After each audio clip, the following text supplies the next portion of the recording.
Hi, ఇక్కడ చూడండి, ఇక్కడ డిఫరెంట్ ప్లాన్స్ ఉన్నాయి. వాళ్ళ ప్లాన్స్లో సేల్స్ పర్సన్స్ ఉన్నారు, వాళ్ళ సేల్ ఉంది. సో కంపెనీ ఏం చేసిందంటే ప్రతి ఒక్క ప్లాన్ నుంచి వెళ్ళి ఒక్కొక్క టాప్ పర్సన్ని సెలెక్ట్ చేసి వాళ్ళని రికగ్నైజ్ చేద్దాం అనుకుంది, వాళ్ళకు బెనిఫిట్స్ ఏమైనా ఇద్దాం అనుకుంది. సో అలాంటప్పుడు ఏం చేస్తుంటే ఫస్ట్ మనకి టాప్ పర్సన్ ఎవరో కనుక్కోవాలంటే నేను ఫస్ట్ ఏం చేస్తున్నా ఫస్ట్ టాప్ సేల్ ఏంటో, అంటే ప్రతి ప్లాంట్లో ఒక టాప్ సేల్ ఏంటో తెలుసుకుందాం ఫస్ట్. అంటే ఏంటంటే ఇప్పుడు బంజారా ఉంది, ఇవన్నీ వాళ్ళ సేల్స్ పర్సన్ చేసిన సేల్. సో దీనిలో టాప్ సేల్ ఏంటి 8976. అలాగే ఈసీఎల్లో వచ్చేసి ఇవి సెలెక్ట్ చేసుకుంటే 8788. ఓకేనా, అలా మ్యాక్సిమం ఏందో అది టాప్ సేల్ కదా. సో మ్యాక్స్ ఫంక్షన్ అయితే యూజ్ చేద్దాం అనుకుంటున్నాను నేను. సో మ్యాక్స్ ఫంక్షన్ యూజ్ చేస్తున్నాను, బట్ ఇక్కడ క్రిటేరియా ఉంది, అంటే డిఫరెంట్ ప్రతి ప్లాంట్కి ఒక్కొక్క మ్యాక్సిమం సేల్ కావాలి. సో మనకి మ్యాక్సిఫ్స్ అయితే యూజ్ చేస్తున్నాను, MAXIFS మ్యాక్సిఫ్స్ యూజ్ చేసి. సో మ్యాక్సిమం రేంజ్ అంటే మనకు దీంట్లో మ్యాక్సిమం రేంజ్ కావాలి. సో ఇంకా దీనిలో మ్యాక్సిమం రేంజ్ సెలెక్ట్ చేసుకున్నాను. సేల్స్లో కావాలి కాబట్టి మ్యాక్సిమం రేంజ్ సెలెక్ట్ చేసుకున్నాను. కామా ఇష్టం కదా, ఇక్కడ కామా ఇచ్చిన తర్వాత క్రిటేరియా రేంజ్ అని అడుగుతుంది. సో మనకి క్రిటేరియా రేంజ్ వన్ ఏంటి, ప్లాంట్స్ అయితే సెలెక్ట్ చేసుకోండి. ప్లాంట్స్ సెలెక్ట్ చేసుకొని దాన్ని కూడా ఫిక్స్ చేయండి. కామా ఈ రేంజ్లో ఈ క్రిటేరియా రేంజ్లో బంజారా కనుక ఉన్నట్టయితే దాంట్లో మ్యాక్సిమం చేయమని దీని అర్థం అనమాట. ఓకేనా, క్రిటేరియా వచ్చేసి మనకు బంజారా, ఇక ఈ సెలెక్ట్ చేసుకున్నాను. సో క్లోజ్ చేశాను.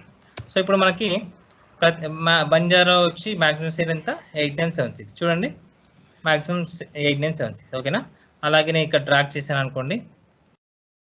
సో మనకి 9876, 8788. ఓకేనా, ప్రతి ఎల్బీ నగర్లో 9876 చూద్దామా.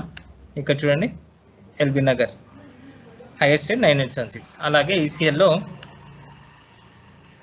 8788. ఓకే, ఇలా మనకి 3 ఉన్నప్పుడు, ఓకే 100 ఉన్నప్పుడు కూడా మనం ఇలా చేయొచ్చు కదా. ఓకే, అలా అనమాట.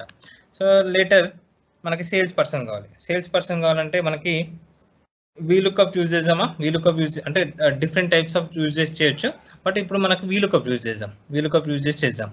ఓకేనా, ఎలా అంటే ఇక్కడ మనకి బంజారాకి VLOOKUP వేద్దాం అనుకోండి.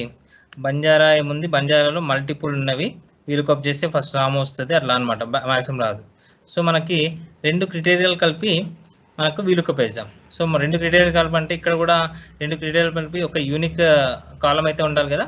మనం యూనిక్ కాలం అయితే క్రియేట్ చేస్తున్నాము. ఏంటిది, Banjara plant is equal to చేసి ప్లాంట్ అండ్ కొట్టేసి సేల్ కొట్టేస్తున్నాను. ఓకే, ఎంటర్ కొట్టాను, బంజారా ప్లాంట్ అండ్ సేల్. ఓకేనా, సో ఈ 2 యాడ్ చేసి దీన్ని ఒక డ్రాగ్ చేసి ఇది ఒక కాలం అయితే నేను కస్టమ్ కాలం ఒకటి అయితే క్రియేట్ చేశాను. ఓకేనా, సో క్రియేట్ చేసిన తర్వాత ఇప్పుడు మనకు VLOOKUP వేయచ్చు కదండి. Is equal to VLOOKUP open bracket. So మనకి ఇవి 2 కలిసి ఉన్నాయి, ప్లాంట్ అండ్ సేల్ కలిసి ఉన్న దాంతో VLOOKUP చేయాలి కాబట్టి నేను కూడా ప్లాంట్ అండ్ సేల్. సో అప్పుడు ఏమవుతుంది, మనకి 2 కలుస్తాయి, ప్లాంట్ అండ్ సేల్ కలిపి VLOOKUP వస్తుంది చూడండి. సో టేబులర్ వచ్చేసి మనకి ఇక్కడి నుంచి మనం సెలెక్ట్ చేసుకొని సో మనకి సేల్స్ పర్సన్ కావాలి కాబట్టి అక్కడి నుంచి ఎన్నోది 1 2 3. ఓకేనా, కామా ఇచ్చేసి థర్డ్ వన్ ఇచ్చేసి కామా డిఫాల్ట్గా 0. ఓకేనా, క్లోజ్ చేస్తాం. ఓకేనా, ఇక్కడ చూడండి, దీన్ని కూడా ఫిక్స్ చేస్తున్నాను, నేను ఫిక్స్ చేశాను. రైట్, ఇప్పుడు మనకి వెంకట్ చూడండి, టాప్ బంజారాలో వచ్చేసి టాప్ సేల్స్ చేసిన పర్సన్ వెంకట్. ఓకేనా, 8976 వెంకట్. సో మనం ఇది ఇలా డ్రాగ్ చేస్తే సో సేల్స్ పర్సన్ అయితే శ్రీకాంత్ నవీన్. సో ఎల్బీ నగర్లో శ్రీకాంత్ చూద్దామా, ఎల్బీ నగర్లో శ్రీకాంత్ 9876. ఓకేనా, ఈసీఎల్లో 8788 నవీన్, ఈసీఎల్లో నవీన్ 8788. ఓకేనా, రైట్ అండి, థ్యాంక్ యూ. ఇలా అయితే మనం తెలుసుకోవచ్చు అనమాట.